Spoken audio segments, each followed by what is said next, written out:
네, 오늘 말씀 보겠습니다. 오늘은요 디모데후서 3장 10절부터 17절까지 우리 보도록 할 텐데요. 네,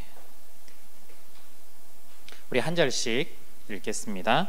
나의 교훈과 행실과 의향과 믿음과 오래 참음과 사랑과 인내와 박해를 받음으로 뭔가 루스드라에서 당한 일과 어떠한 박해를 받은 것을 내가 과연 보고 알았거니와 주께서 이 모든 것 가운데서 나를 건지셨느니라. 무릇 그리스도 예수 안에서 경건하게 살고자 하는 자는 박해를 받으리라. 악한 사람들과 속이는 자들은 더욱 악하여져서 속이기도 하고 속기도 하나니, 그러나 너는 배우고 확신한 일에 거하라. 너는 내가 누구에게서 배운 것을 알며 또 어려서부터 성경을 알았나니 성경은 능히 너로 하여금 그리스도 예수 안에 있는 믿음으로 말미암아 구원에 이르는 지혜가 있게 하느니라. 모든 성경은 하나님의 감동으로 된 것으로 교훈과 책망과 바르게 함과 의로 교육하기에 유익하니, 이는 하나님의 사람으로 온전하게 하며 행할 능력을 갖추게 하려 함이라. 아멘. 네, 오늘 말씀은요 성경에 관련된 것인데요. 우리 지난주 혹시 기억이 나시는지 모르겠는데, 지난주에는 이 시기가 말세라고 우리가 함께 좀 살펴봤었어요. 그래서 말세라고 해서 다른 시기가 아니라 지금 이 시기가 예수님이 오기 전까지 우리가 살고 있는 이때가 마지막 시대이다라고 우리가 확인을 했었습니다. 그때 특징이 뭐가 있었냐면요, 사람들이 욕망, 탐욕이 굉장히 넘치고요, 또한 자기 자신이 기준이 되었죠. 그래서 흔히 말하듯 자기가 가진 것이 소견이 옳은 대로 행했던 시대가 이 시대입니다. 그렇기 때문에 이 시기를 믿음으로 잘 이겨내려면 어떻게 해야 할까? 네, 그게 사실은 오늘 주어지는 내용이라고 할 수가 있어요. 그래서 2장하고 좀 연결해서 생각해 본다면요, 마지막 시대 때, 지금 우리가 살고 있는 이 시대 때 어떻게 살면 좋을까 하는 겁니다. 그래서 우리가 이렇게 사는 것에 관련돼서 조언들을 많이 구하죠.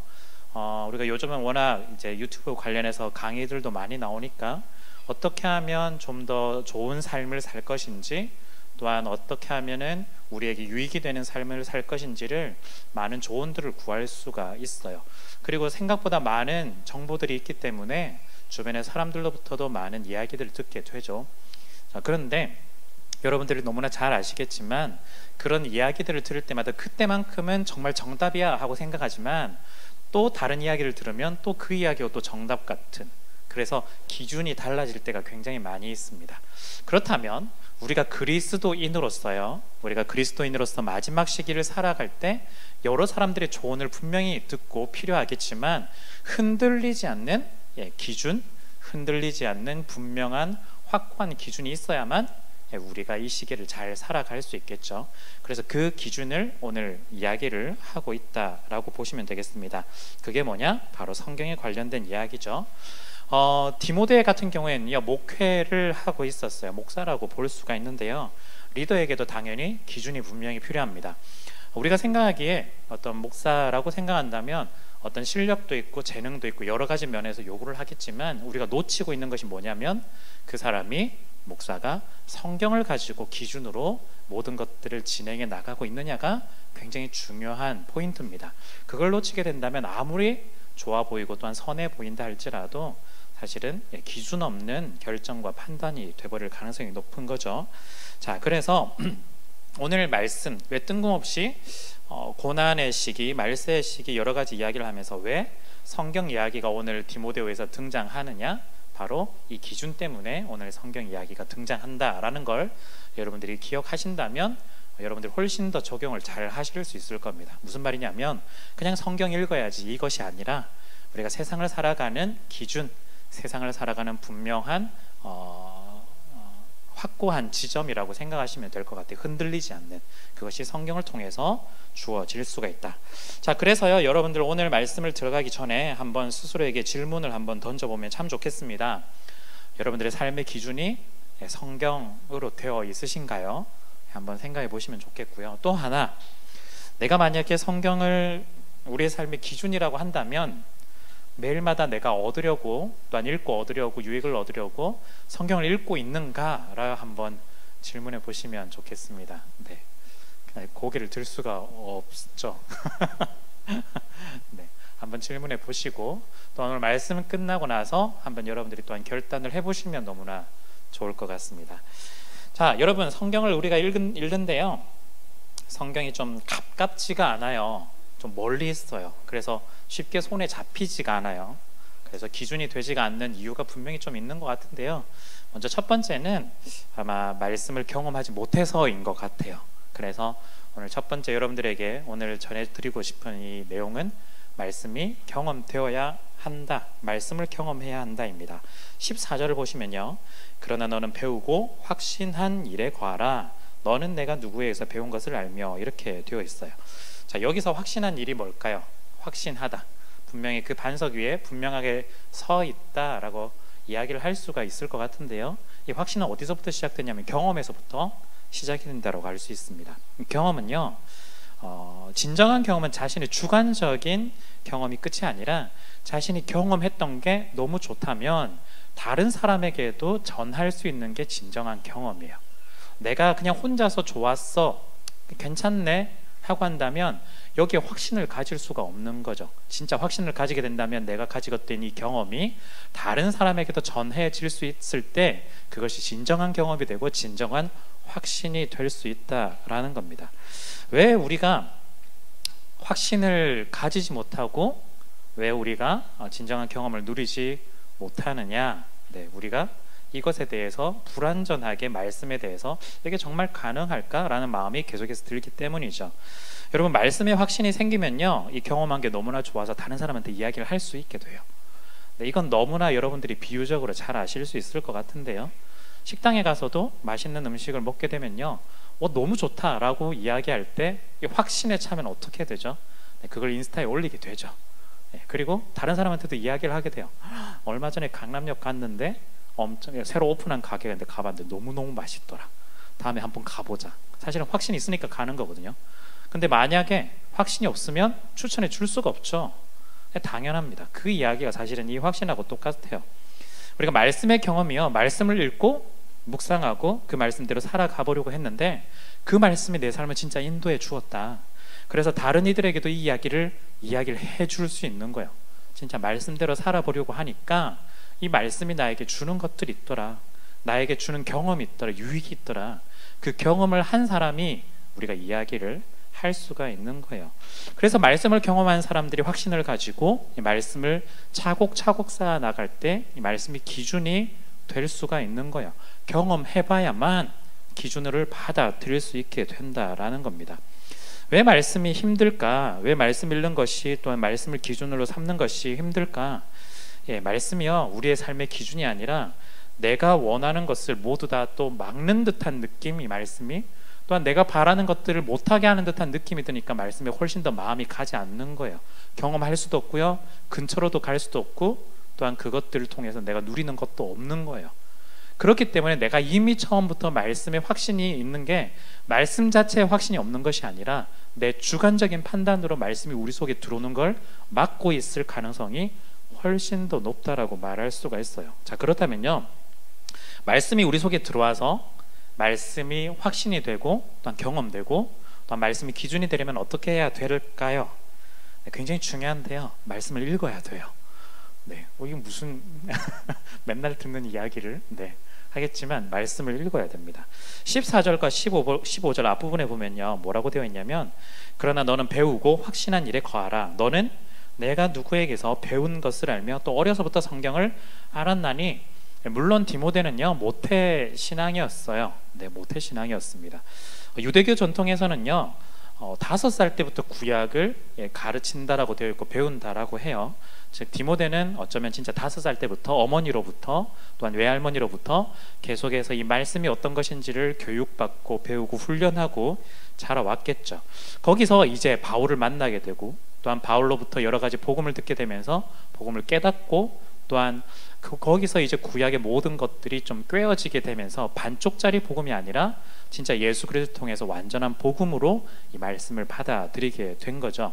모태신앙뿐만 아니라 우리가 나중에 믿은 사람들도 마찬가지입니다. 우리가 신앙이라는 건요, 믿을 때 그냥 감정으로 믿는 것이 아니라 객관적인 사실, 팩트를 그 사실의 기초에서 우리가 믿는 거예요.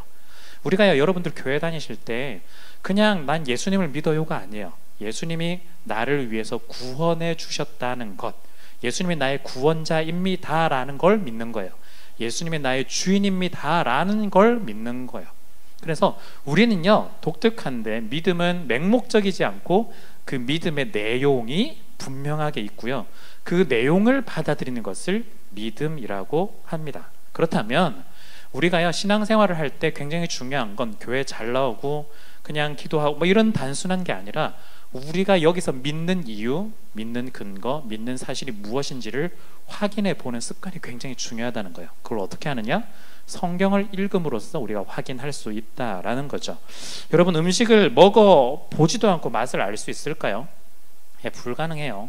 사랑을 경험해 보지도 않고 사랑을 알 수 있을까? 알 수 없죠.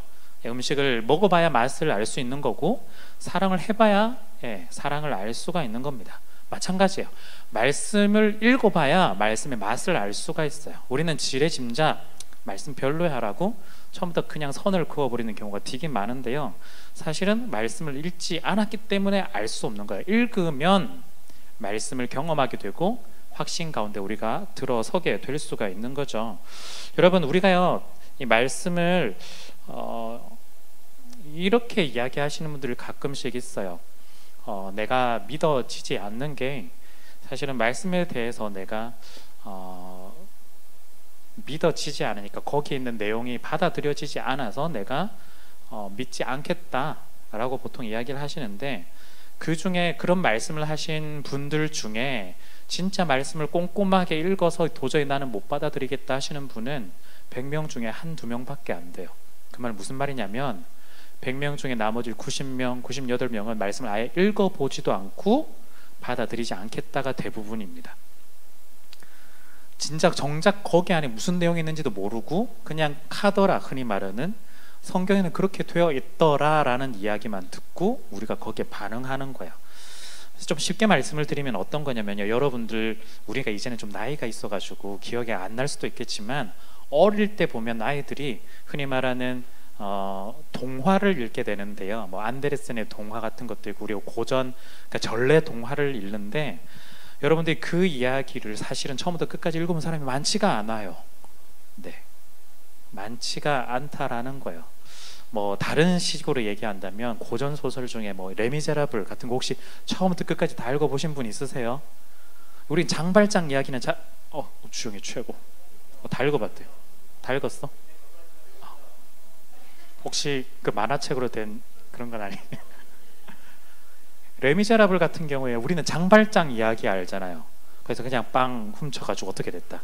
그러니까 예전에 나왔던 그냥 뮤지컬 정도 우리 보면 어느 정도 이 스토리를 알겠지만, 사실은 레미제라블, 예를 들어서 미음사라는 출판사에서 나온 이런 4권짜리 이런 책 보면요, 장발장 그 본격적으로 시작되는 이야기는 일단 한 권을 거의 다 지나가야만 본격적으로 시작이 돼요.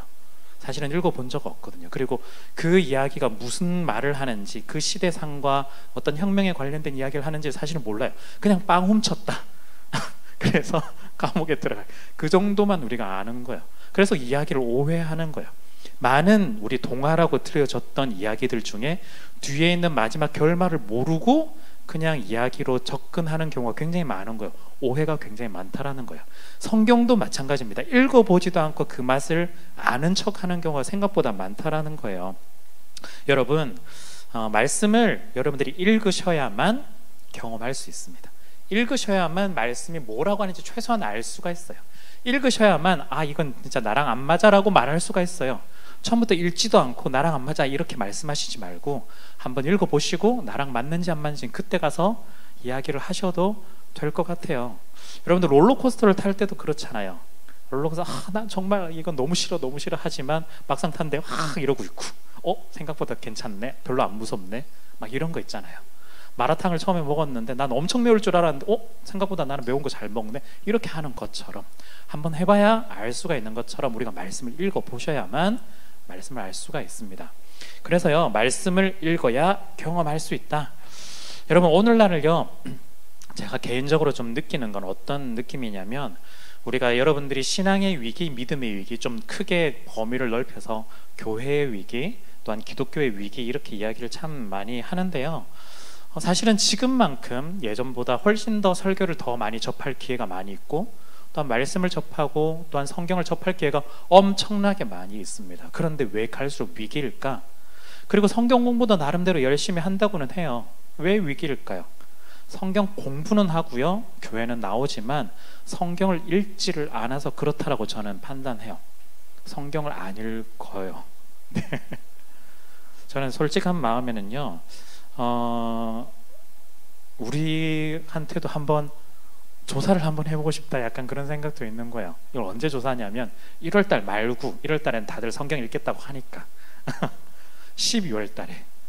왜냐면 그때쯤 되면 내년부터 읽어야지 막 이렇기 때문에 한번 조사를 해보고 싶다. 그래서 23년 12월 달에 조사를 하고 나서 24년 12월이 됐을 때는 우리의 태도가 어떻게 좀 달라졌을까 한번 확인도 해보고 싶은 그런 마음이 좀 있는 거예요. 이 말은요, 우리 가운데 교회를 잘 나오고 그 신앙생활 열심히 하고 또한 나름대로 그런 거 너무 중요한데요, 말씀을 읽지 않으면 의미가 없어요. 왜냐하면 우리는 하나님을 믿는 사람들인데 그 하나님이 어떤 분인지를 전혀 모르는 거예요. 말씀을 읽지 않으니까. 우리는 예수를 따르는 사람인데 예수님이 어떤 길을 갔는지가 우리를 전혀 모르는 거예요. 그래놓고 그냥 계속해서 나온다는 거죠. 읽어야만 예수님이 어떤 분인지 알고 하나님이 어떤 분인지 알고 성령님이 나를 어떻게 인도하는지를 깨닫고 우리가 흔들릴 때도 말씀해 보니까 이렇게 약속이 되어 있었어 라고 하면서 우리가 나아갈 수 있는데, 읽지 않으니 결국 하나님은 나를 버리셨구나 라고 판단해 버린다라는 거예요. 내가 아는 선안에서만 자꾸 규정을 지어 버린다라는 거죠.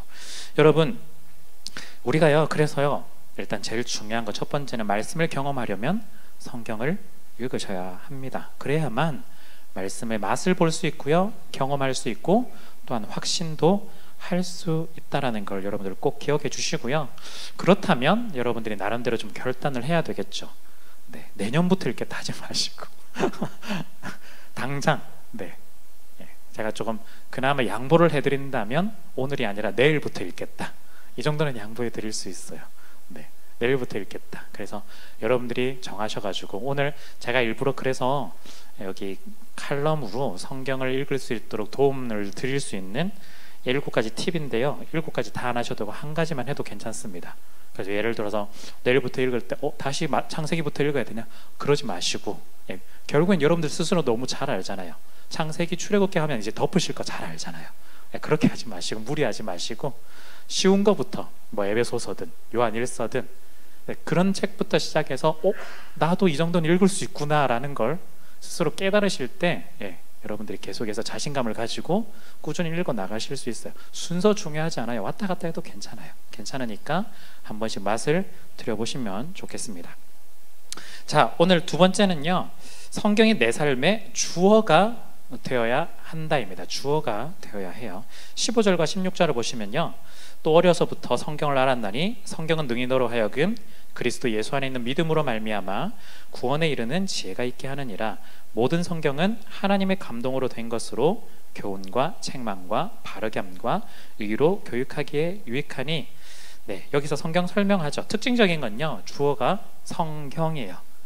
성경이 구원에 이르는 지혜가 있게 하고요, 성경은요, 교훈과 책망과 바르게 함과 의로 교육하기에 유익합니다. 성경이 하는 역할입니다. 성경이. 우리가 생각인 건요, 왜 이게 좀 독특하냐, 보통 생각하기는요, 하나님이 구원에 이르는 지혜를 주신다라고 우리는 보통 그렇게 무의식으로 자꾸 생각해요. 하나님이 주신다, 하나님이 우리를 더 선할 능력을 갖추게 하신다라고 생각하는데, 여기서만큼은 분명하게 바울이 뭐라고 하냐면 그건 성경이 하는 일이다라고 분명하게 이야기를 해요. 좀 더 엄밀하게 말하면 하나님께서 성경을 통해서 하시는 일이겠죠. 그런데 일부러 바울이 주어가 성경이 구원에 이르는 지혜를 우리에게 준다라고 분명하게 이야기를 하고 있습니다. 즉, 여기서 주어가 성경이듯이요, 우리 인생에서 주어가 뭐가 되어야 되냐면 성경이 우리 인생의 주어가 되어야 되고요, 우리의 삶에서 주어가 성경이 되어야 된다라는 거예요. 내가 주어가 아니라, 내가 이렇게 판단하겠다, 내가 결정하겠다가 아니라 성경이 우리의 삶에서 주어가 되어서 판단하고 결정한다라는 거 말합니다. 여러분, 우리가요, 하나님을 믿고 또한 하나님을 따른다라고 말한다면 하나님께서 하시는 그 말을 듣고 그 말을 따라야 돼요. 옛날 이야기를 좀 생각해 볼까요? 종이나 노예 같은 경우에는 이런 뭐 믿는다는 개념은 없겠지만 주인을 믿는다라고 한다면 어떻게 해야 될까요? 주인이 하는 말을 따라야 되는 게 종과 노예예요. 그런데 내가 만약에 주인을 믿는다 해놓고요, 주인이 하는 말을 따르지 않는다면 종이나 노예라고 할 수도 없겠죠. 또 다른 케이스로 왕과 신하에서도 마찬가지고요.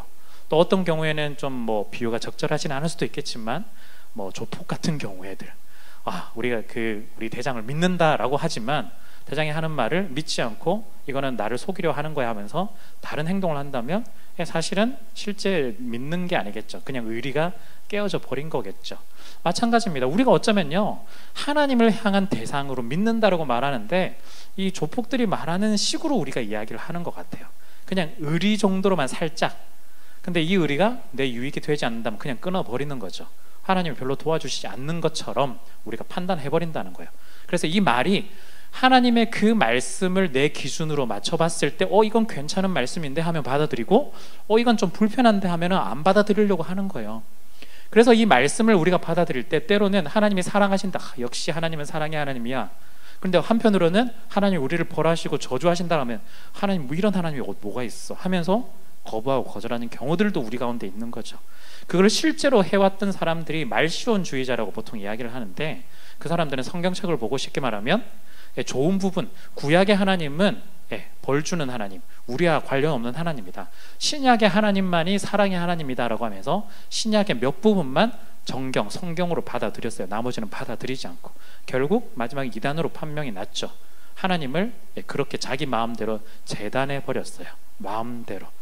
우리가요, 하나님이 우리의 모든 것이 되시고 우리의 주인이 되시고 또한 하나님 믿는다라고 한다면요, 하나님이 하시는 말씀을 무엇이든지 그대로 받아들이는 노력이 필요합니다.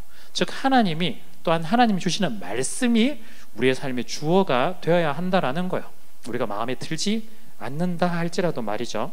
자, 그래서 하나님께서는요, 이 말씀을 통해서 우리 가운데 들려주실 때 이 말씀이 우리 가운데 일할 수 있도록, 우리 가운데 임할 수 있도록, 특별히 이것이 진짜 하나님의 말씀이다라고 우리가 받아들일 수 있도록 하나님께서 어떤 일들을 하셨냐면 그게 16절인데요 모든 성경은 하나님의 감동으로 된 것으로 이렇게 되어 있어요.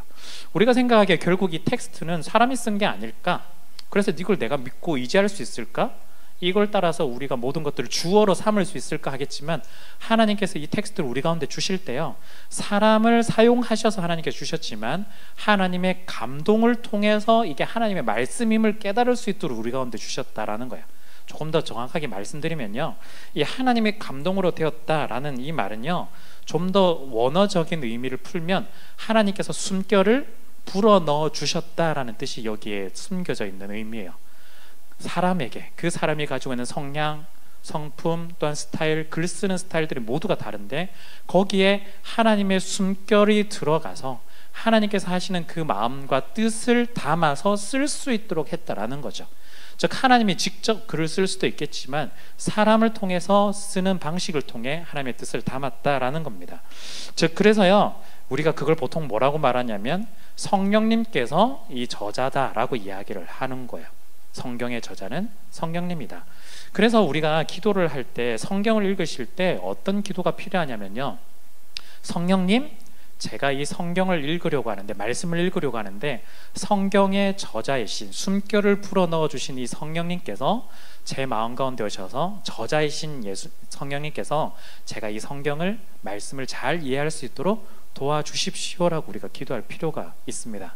조금 더 쉽게 말한다면요, 어떤 그 책이나 어떤 참고서나 교과서 같은 것이 있다면 그 참고서를 볼 때 이게 이해가 잘 안 되는데 할 때 저자가 직강으로 지금 나한테 이야기를 해주는 거랑 마찬가지예요. 성경은요, 성령님이 작성하셨는데 성령님이 내 마음 가운데 계셔서 성경을 이해하게 한다는 건 저자가 직접 그것들을 가르치고 안내해 준다는 것과 동일합니다. 그 기도를 우리가 할 필요가 있다라는 거예요.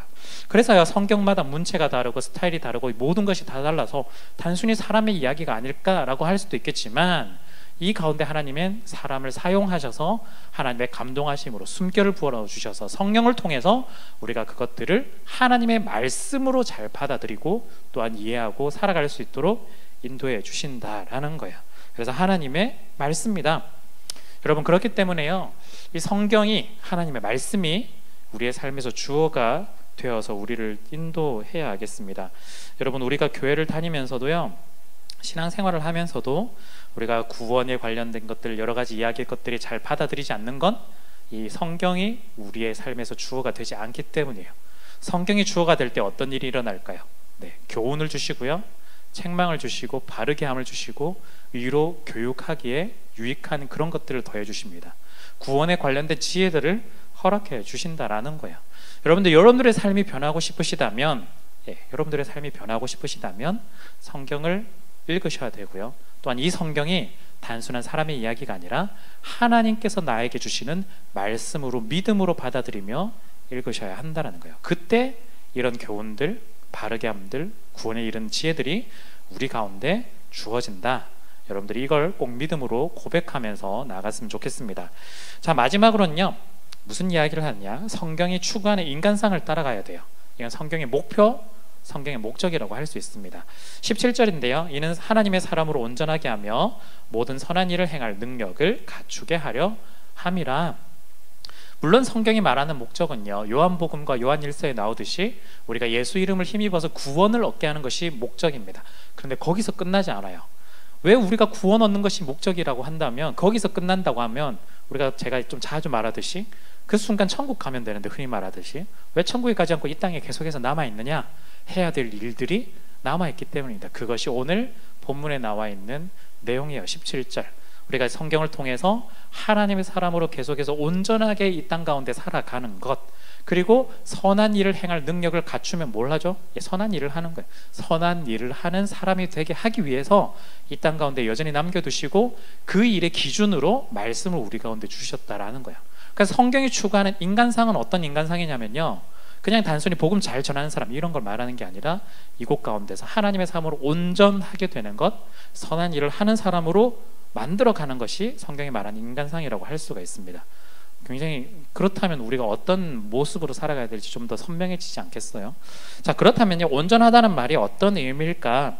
원어적으로 좀 살펴보면요, 여러 가지 뜻이 있는데 모두 다 포함이 되어 있어요. 어떤 거냐면 온전하다, 유능하다, 능숙하다, 자격을 갖추다, 이런 것들이 다 여기에 좀 포함이 되어 있습니다. 그 말은 성경을 믿는 사람들, 성경이 주어가 되는 사람들, 성경을 읽고 그 말씀을 경험하고 확신을 가지고 나아가는 사람들은 어떤 사람이냐면, 여러 가지 하나님의 사람으로서 세상에서 빛을 드러내고 소금의 역할들을 할 때 충분한 자격들을 갖춘 사람들을 만들어요. 그 말은 지금은 아직 연약하고 부족하지만 계속해서 온전하게 만들어져가는 과정이 우리의 삶 가운데 이어지게 된다는 거예요. 여러분들 스스로를 볼 때는 나는 아직 많이 부족한 것 같은데, 그렇게 판단할 수도 있지만 하나님께서는 여러분들을 계속해서 자격을 갖추어가고 또한 능력을 주시고 온전하게 만들어가는 그 과정들을 계속해서 만들어 가신다라는 거예요. 그렇기 때문에 여러분들 스스로 너무 나는 아무것도 안 되는데 자괴감을 가질 필요도 없고요, 난 다 잘하는데 하고 교만할 필요도 없어요. 왜냐하면 하나님께서 말씀을 통해서 우리에게 주시는 선물이기 때문입니다. 오늘 디모데는요, 목회자이기 때문에 디모데의 케이스를 우리가 본다면 디모데에게 요구되는 건 이런 게 요구될 거예요. 사역을 위해 필수적인 요소들이 아마 요구될 텐데, 예를 들어 실력도 있어야 되고요, 성품도 좋아야 되고, 어쩌면 목회적인 센스도 좀 필요하겠죠. 그리고 영성적인 면에서 깊은 영성도 필요하고 덕이 있어야 될 것이고요. 이런 것들을 좀 골고루 갖춘 사람이겠죠. 그런데 처음부터 그런 사람이 있느냐? 그것이 아니라 말씀을 통해서 자기를 계속해서 비추어 가면, 내 모습이 이런 모습에서 좀 더 깎여져 나가야 되겠구나, 내 모습에서 이런 것들이 훨씬 더 좀 더 필요하겠구나, 예수님을 따라가려면 이런 것들이 훨씬 더 나에게 갖추어야 되겠구나를 알게 되면서 계속해서 이것들이 갖추어져 나가는 거예요. 온전하게 되어져 가는 거예요.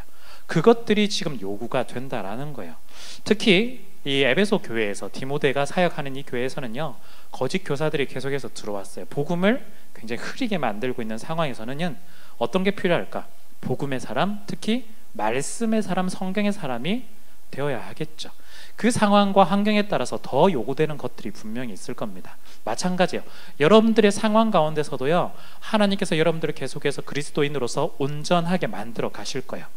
부족한 것이 있다면 채워주실 겁니다. 실력이 부족하다면 실력을 채워주실 거고요. 성품이 괴팍하다면 바르게 만들어 주실 거고요. 계속해서 그렇게 나가실 거예요. 그런데 중요한 건 여러분들이 있는 공간에서 모든 것들을 다 채워주신다기보다는 특별히 여러분들에게 필요한 것들에 대해서는 더 많은 훈련들과 연단을 통해서 만들어 나가실 거야. 우리 지난 2장에서 우리가 봤던 내용들 중에 어떤 것이 있었냐면, 우리가 복음과 함께 고난을 받을 때 이어지는 훈련의 과정들을 비유적으로 표현한 것들이 있어요. 병사의 훈련, 그리고 운동선수의 훈련, 그리고 농부의 삶, 그런 것들이 있었어요. 어떤 걸 우리가 알았죠? 병사 같은 경우에는 세상에 얽매이지 않는 것들, 우리가 어떻게 보면 삶을 살아갈 때 계속해서 우리의 눈에 들어오는 더 좋은 것에 얽매이게 마련인데, 그것에 얽매이지 않는 훈련들을 우리 가운데 하나님께서 해가시면서 온전하게 만들어 가시는 거예요. 운동선수 같은 경우는 어떤 거냐면, 법대로 규칙대로 이 일들을 해나가야 된다. 즉 훈련이 그냥 마지막에 우리가 조금 걸었다고 해가지고 그냥 상을 주는 것이 아니라, 금메달을 주는 것이 아니라, 금메달을 따기 위해서는 그만큼 훈련이 필요하듯이, 그리고 올림픽에 나갈 때 그냥 손든다고 해서 다 나가는 것이 아니라 세계선수권도 나가고 월드컵도 나가고 하면서 점수를 쌓고 계속해서 올림픽을 나가듯이, 우리에게도 지금의 이 땅을 걸어가는 이 과정이 마지막 메달 면류관을 주어질 때 우리가 훈련과 연단의 과정을 통해서 주어진다는 것을 우리가 알게 돼요. 그렇다면 우리가 온전하게 되어져 가는 과정도 운동선수처럼 우리가 준비가 되어야 될 겁니다. 그러니까 농부의 삶도 어떤 거였냐면 이런 거였어요. 농부의 삶 같은 경우에는 그 당시에 사람들이 농부가 열심히 재배를 하면 쉽게 첫 곡식을 자기가 가져갈 수가 없었어요. 왜냐하면 강도들도 많았고, 또한 돈 있는 사람들이 어느 정도 투자한 것에 대해서 자기가 먼저 가져가야 되는 것. 그래서 결국에는 마지막 자투리만 자기가 남게 되는 그런 상황들이 참 많았는데, 농부에게 이 모든 것들이 알고 보면 사실은 자기 손으로 이루어지는 것들이 없다, 자기 마음대로 되는 것이 없다라는 걸 깨달을 때 하나님께서 또한 은혜를 주신다라고 이야기를 해요. 그 말은 하나님께서 주시는 것들이기 때문에 우리가 하나님께 맡겨드려야 된다는 이야기가 농부 이야기였어요. 그렇다면 우리가 온전하게 되어갈 때 너무 욕심 안 부리셔도 돼요. 그 말은 아무것도 하지 말라 이 뜻은 또 아니겠죠. 최선을 다해서 우리가 삶을 살아갈 때 하나님께서 필요한 것들은 우리의 필요에 딱 맞게 계속해서 공급해 주시고 채워주시고 인도해 주셔서 우리가 넉넉하게 이 길들을 갈 수 있도록 하나님께서 은혜를 베풀어 주실 것입니다. 여러분, 온전하게 이어진다는 건요, 온전하게 한다는 말은 우리가 마지막에 있는 17절 이어지는 선한 일을 하는 것도 반드시 이어지게 돼요. 우리가 선한 일을 할 때 우리가 영성, 성품, 덕, 실력 이런 것들이 없다면 선한 것도 선하게 되지 않는 경우들이 생기는 거예요. 제가 좀 자주 하는 이야기인데요, 우리가 옳다고 해서 항상 선한 것은 아니다라고 이야기를 저는 좀 하는 편입니다. 물론 옳은 것대로 해야 됩니다. 근데 옳을 때 그 상황에 맞게 처하는 센스도 좀 필요하고요, 또한 지혜롭게 말하는 능력도 좀 필요하고요, 또한 이것들을 조금 시간은 걸리지만 인내하는 것도 좀 필요하겠죠. 그럴 때 이 옳은 것이 선한 것으로 이루어지는데, 나는 옳다고 생각해서 무작정 다 주장해서 다 밀고 나간다면 주변에 있는 사람들은 모두 다 떨어져 나갈 거예요. 그렇다면 그게 옳은 것이 선한 것이 되느냐? 어쩌면 악한 것이 될 가능성도 있기 때문입니다. 옳은 거라면 선하게 될 수 있는 그런 능력들을 갖춰야 되는 거죠. 그것이 바로 선한 일을 한다고 할 때 선한 결과도 나와야 되고, 그걸 위해서 온전하게 이루어질 때 가능하게 된다라는 걸 17절에서 이야기를 하고 있습니다. 자, 그래서 그걸 어떻게 해야 되느냐? 사실은 말씀이 우리의 경험들, 성경이 우리의 삶의 주어가 될 때 이야기를 할 수가 있을 것 같아요. 여러분, 우리가 선한 일, 온전한 일들을 하기 위해서는 결국 말씀이 우리 가운데 필요합니다. 온전한 목적들을 이루어야 되고요, 온전한 선한 일들을 이루어야 돼요. 여러분들 이 땅을 살아가시면서 여러분들 지금 하루하루가 평범하신 분들도 있겠지만 굉장히 힘드신 분들도 많이 있잖아요. 그럴 때마다 우리는 어떻게 해야 될까요? 당연히 기본으로 좀 돌아가야 됩니다. 말씀의 반석 위에 설 수 있어야 돼요. 기도의 무릎으로 나아갈 때 기도의 반석 위에 좀 설 수 있어야 돼요. 너무 우리가 교회 다니면서 오래 다니면서 많이 들었던 이야기고 자주 들었던 이야기 때문에 좀 가볍게 넘어갈 수가 있는데요, 우리가 반석 위에 기준을 가지지 않고 서 있게 되면 우리는 반드시 흔들리게 될 것이고 넘어지게 될 거예요. 그럴 때는 생각하겠죠. 여러분들이 거기에 반석 위에 서 있지 않은데 여러분들을 탓하는 것이 아니라 거기에 서 있게 만든 하나님을 자꾸 탓하게 되는 거예요. 여러분들이 끝까지 붙잡아야 됩니다. 말씀을. 그러려면요, 말씀을 잘 읽으셔야 돼요. 계속해서 읽으셔야 돼요. 그리고 꾸준히 읽으셔야 됩니다. 한 가지 부탁을 좀 드리면, 제일 어려운 게 어떤 거냐면, 제일 쉬운 게 어떤 거냐면, 일주일 안에 성경 일독하는 게 제일 쉬운 거예요. 굉장히 어렵다고 생각하시죠? 더 어려운 이야기를 해드릴까요? 하루에 한 장씩 365일 읽는 거 더 어려워요. 네, 가능한 사람 있을까요? 생각보다 쉽지 않아요. 양을 늘려간다면 더 어렵겠죠. 하루에 10장씩 365일 읽는 거, 여러분들 그게 더 어려울까요? 일주일 만에 통독하는 게 더 어려울까요? 통독하는 거 쉬워요. 오히려 쉬워요. 그리고 보통 우리가 통독을 할 때 아무런 도움을 안 받고 그냥 내가 계속 읽는 이런 사람 거의 없거든요. 그냥 뭐 어떤 성경을 읽는 프로그램을 틀면서 그걸 따라가는 정도로 우리가 통독을 하지 혼자서 읽지 않거든요. 훨씬 쉬워요. 그런데 통독하는 거 참 중요하거든요. 전체 맥락을 알기 위해서. 그래서 통독하는 거 참 중요한데 일주일만 딱 성경 통독 일독을 하고 나머지 51주는 성경 없이 살아가는 게 무슨 의미가 있을까요? 아무런 의미 없어요. 제가 이런 말해서 죄송하지만 우리 그런 통독하시는 분들이 있겠지만 이런 말 안 해야 되겠다. 생각해보니까 순간 이거 인터넷으로 나가는데 그것보다 이거 훨씬 더 좋습니다. 오, 순간 머릿속에서 이건 없던 원고여가지고 방금.